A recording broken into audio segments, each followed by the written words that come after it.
Hello guys, Dhananjay and welcome back to a new video, and this video is going to be the full and final review of the POCO X3. I've been using this device as my primary device and the only device for last 7 days. I have a lot of things to talk about. If you're planning to buy the POCO X3, then this video is definitely something you should watch because you'll get to know a lot of things. Let's start with the design and build quality. First of all, I have seen a lot of people not liking this camera setup because it looks odd, it doesn't look that good. Personally, I was definitely okay with POCO. It's just a 4-letter word, still such a huge font. Do I have any problem with that personally? Not really. But does it go well with the design?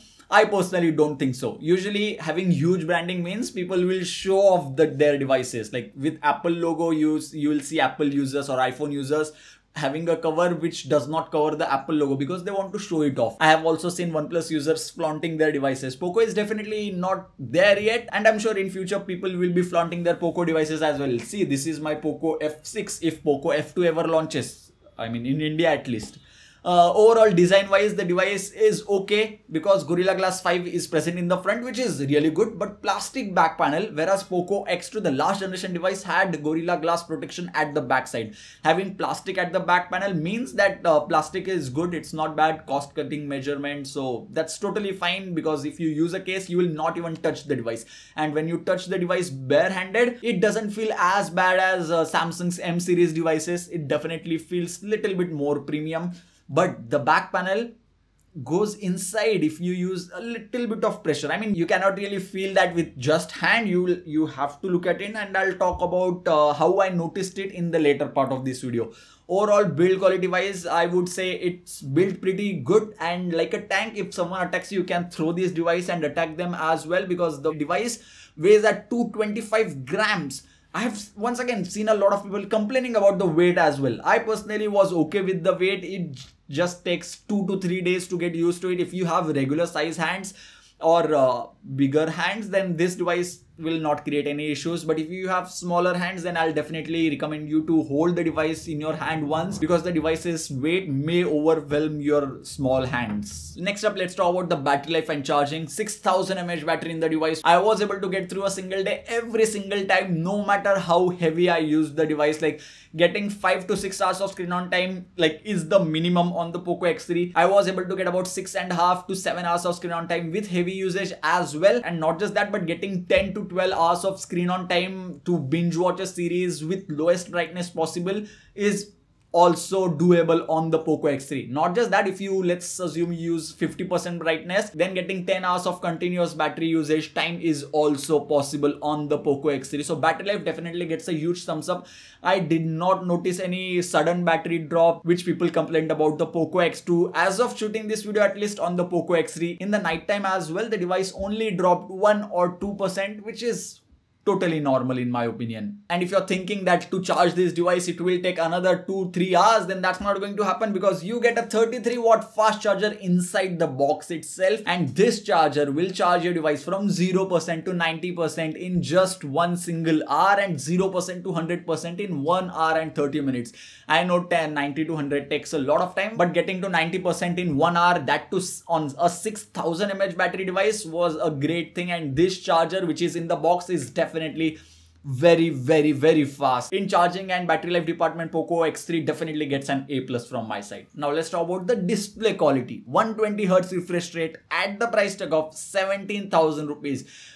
People went crazy. Obviously they had to with the POCO X2 getting 120Hz refresh rate at that particular price point, which is obviously crazy. I personally think that under the price of 20,000 rupees, 120Hz refresh rate is a bit too much. 90Hz is ideal in my opinion. POCO could have cut down on that, but considering POCO X2 already had 120Hz refresh rate, they could not go with a 90Hz, I would assume. But overall display quality on this device is actually very good. I enjoyed watching movies or viewing the display outdoors as well because the brightness, like maximum brightness, is really good on the device. Lowest brightness possible is also really good. It's not, the blacks are obviously not going to be as good as an AMOLED panel, or if we keep it side by side to the Realme 7 Pro or the Galaxy M51, I would say I was able to notice that this is an LCD screen. Does this mean that you should not get this one? Definitely not. 120Hz refresh rate being there, and with POCO's I would say optimized UI, the overall experience felt really smooth. Navigating through UI or doing like this in an application just to enjoy that 120Hz refresh rate will definitely give you butterflies if you are using one higher refresh rate displays for the first time. But having 120Hz refresh rate and utilizing it also means that you need to have a very optimized software experience. And I would say POCO X3 with its MIUI 12 update out of the box is definitely very well optimized. I did not notice any major stutters or any software bugs that haunted me while using the device. Definitely not. Overall software experience was really good. If you want to know a lot of features about MIUI 12, then I've already made a video on that, which will be linked in the I button over here. Do watch that video to know all the features that POCO X3 has to offer. But one department where I definitely did not like what POCO did is that they replaced the stock dialer application in MIUI 12 with a Google dialer application and stock messaging application with a Google messaging application. Oh my god, it's so irritating because the call recording functionality, which I definitely know is a huge deal breaker for a lot of people. I have seen people asking me in the comment section, does this have call recording functionality? Because if it doesn't, then I will not buy it. Plus the stock MIUI dialer and stock messaging applications were so good. I don't see a point in removing those. I'll tell you what they should have removed. Block puzzle, bubble shooter, bubbles something, get apps, that should have been removed. And there are few other applications which were pre-installed. They should have been removed, not the dialer and messaging applications. I hope with the software update POCO adds those back and gives user an option to choose between Google dialer and the stock dialer application, or at least let users install an APK and get it working on their devices. Because MIUI's messaging application is very powerful. It's very good. I mean, I'm not saying Google messaging is bad, but it's just that MIUI's stock applications were already so much better, man. Let's talk about the hardware now. 120Hz refresh rate is covered already. The device comes with Snapdragon 732G processor. Let me answer this first. Is Snapdragon 732G processor much better than 730G? Definitely not. Is it slightly better? Yeah, it must be. Did I notice any difference between 730G, 720G and 732G in day-to-day life usage? Literally nothing. But I did notice that POCO X3 did not perform that well in gaming with Snapdragon 732G. If I test the same game on the POCO X2, then it performs slightly better. This can be because 732G processor is slightly new in the market, and with coming software updates in a few weeks or months, the performance will be improved. But as of shooting this video, at least I'm going to say let it be 720G, 730G or 732G processor. All of them are going to perform almost the same. POCO said that 732G has some extra AI features which are useful in the camera functionality. And when it comes to camera, 64 megapixel IMX682 sensor is present here. OnePlus Nord gets IMX586 sensor. OnePlus 8, OnePlus 8T will also have the IMX586 sensor, which are older sensors. POCO X3 at the price tag of 17,000 rupees gets a better hardware, and that's something which POCO X3 users should definitely be happy about. I have already done a side-by-side comparison of POCO X3 with OnePlus Nord, which will be linked in the I button over here. That's a speed test plus camera comparison video. Long story short, OnePlus Nord is OnePlus Nord and POCO X3 is POCO X3. You pay extra, you get extra. I am going to leave it there. Watch that video to know more basically. And here are some sample shots captured with the POCO X3, and the sample shots look fantastic. I enjoyed clicking pictures with the POCO X3 because the colors were much natural as compared to even the OnePlus Nord. OnePlus Nord a lot of times made the sky more blue as compared to how it looked in real life. Selfie camera shots with the 20 megapixel front facing camera were also very good on the POCO X3. Dynamic range on the ultra wide angle camera could have been slightly better, but that's the case with almost all the smartphones in this particular price segment. Even the Realme 7 Pro has IMX682 sensor, but a starting price of 20,000 rupees, which can be a deal breaker for a lot of people who have a budget of 17,000 rupees, let's say. And let me answer this question right now itself as we are talking Realme 7 Pro or the POCO X3. Then I would say the choice depends only on two things. Whether you want a back panel which looks really good and feels really good, and you want an AMOLED screen, or you want something which is of higher refresh rate. I personally prefer higher refresh rate of the POCO X3 and back panel of Realme 7 Pro. It's really confusing, I would say. If you want me to do a dedicated comparison between both those phones, then do let me know about that in the comment section box below. Now let's talk about the stereo speaker setup present on the device. Now usually whenever I'm testing a new smartphone, I play songs on that device in the morning whenever I wake up so that I can listen to the speaker quality, how loud it is. It can definitely become sufficiently loud, I would say. No issues in loudness department. The sound quality is very good as well.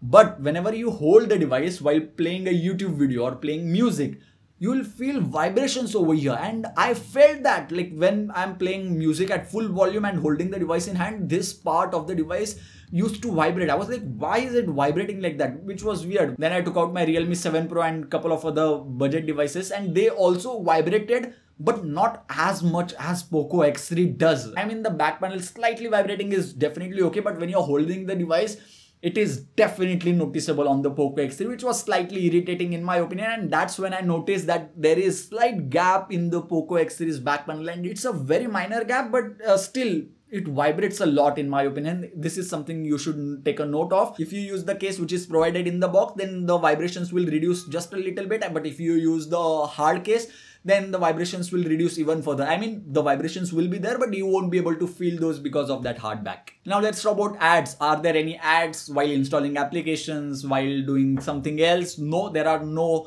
in-app ads in any of the apps which are installed. There are a few games which are pre-installed, as I mentioned earlier, which can be uninstalled though, but Get Apps application will keep on sending you notifications. Like right now as well, I have 2 notifications. I'll just take a screenshot right now and I'll show it to you over here. The first notification was sent 4 minutes back and second notification was sent 26 minutes back. Now, I know you can always argue that these are not ads, these are just notifications that the apps sent. But here are some screenshots. Can this be fixed? Very easily. Just go to Get Apps app info and disable all the notifications for that application, or disable the app completely. That's it. You are good to go after that. Now let's talk about few features which I think can be fixed and made better. That's the fingerprint sensor on the POCO device.